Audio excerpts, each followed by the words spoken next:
Perfect. Coach, just what's it like being in Arizona now for a little bit? Oh, man, it's been amazing. Just coming here, I've never been here before, prior to taking the job. So just coming here, seeing the big city, this is crazy. I didn't think all this was here, right? Just the infrastructure, how big the town is, how beautiful the town is, all the things you have here, the people here, the energy here, it's crazy. I haven't got a chance to experience the weather, so I've been hearing about this heat, this scorching heat. So I'm looking forward to seeing how that feels. But I'm excited. This place is lovely.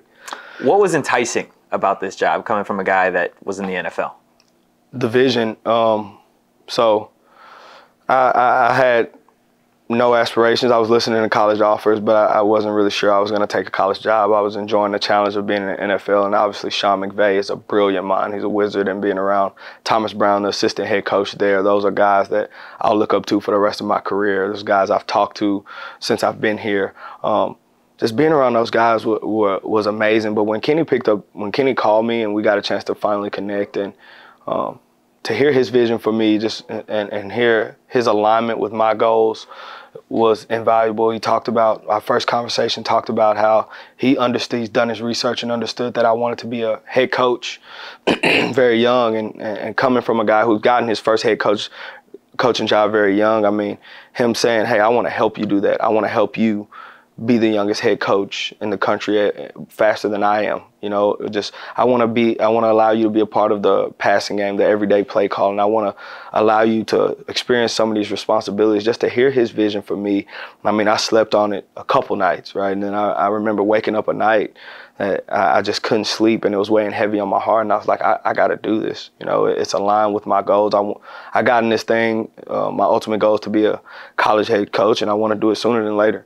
Right, and just to be around somebody who wants to push you, who wants to advocate you, who wants to allow you to do that, I mean, it's invaluable. And so I have to put my NFL coach aspirations to the side for the ultimate goal.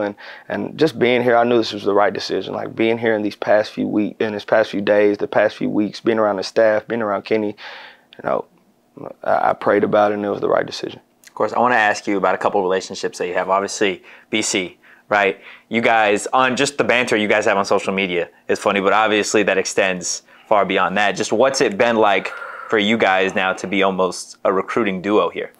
It's been cool, man. It's just been cool. This job is about relationships. Right, so when you can do this job with people you care about, when people you love, and Brian Carrington is one of those people I care about, I love, I push, we can challenge each other, we can come to work every day and get the best out of each other. I mean, we rip each other's butt every single day. When you can do it with people like that, it makes the job so much more fulfilling. So I don't even think it's about recruiting, honestly, and I don't want that. I don't think that's a bad narrative, because a lot of bad things you can be called other than good recruiters.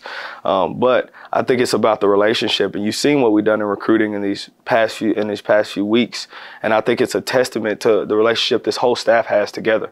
I think it's a testament to the ability to gel, the ability to be genuine, ability to show, be around each other and trust each other, and I think everybody who comes on this campus can feel it. I think the kids who come on this campus, I think it's like dating, right? I think when you run into somebody, you know when it's real, and then sometimes you know it ain't.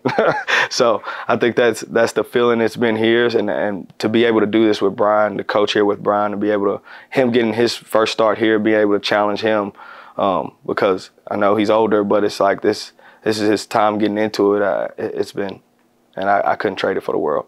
A lot of wide receivers at your disposal here. Yeah.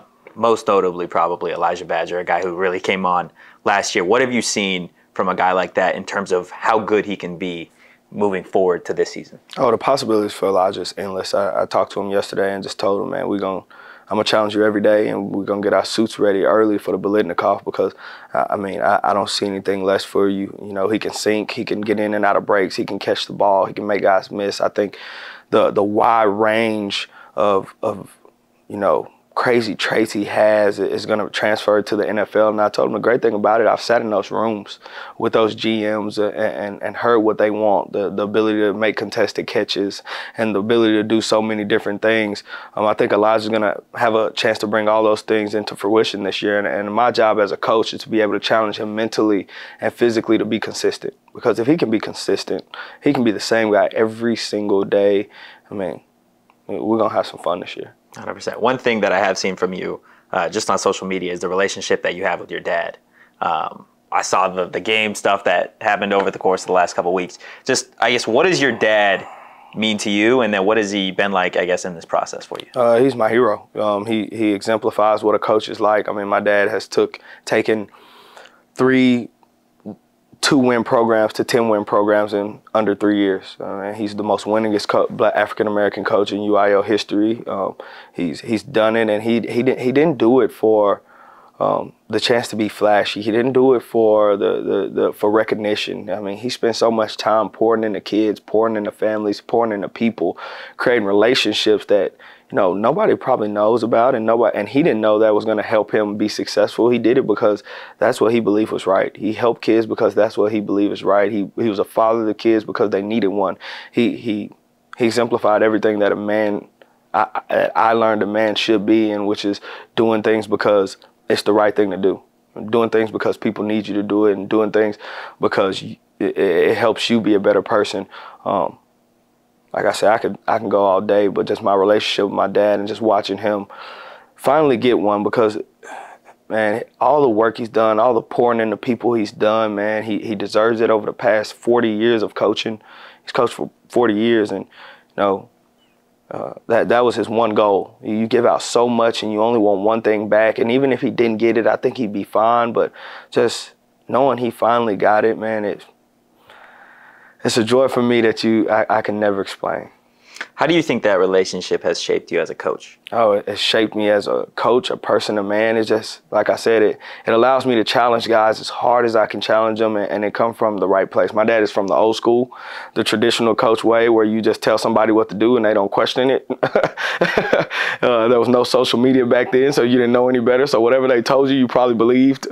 So just being around him and being around his confidence and the way he does things, it's helped me as a young coach have confidence. It helps me as a young coach have conviction, and it helps me believe. Honestly, the best thing it does is help me believe that anything's possible, and there's no age limit on anything.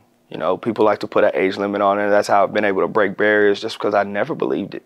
Leadership is ageless. You can lead at any age, and my dad taught me that. He's pushed me to be a leader since I was young. He always made me go out front. He always made me talk to people and lead, and I think that's probably one of the biggest things I can attribute from him.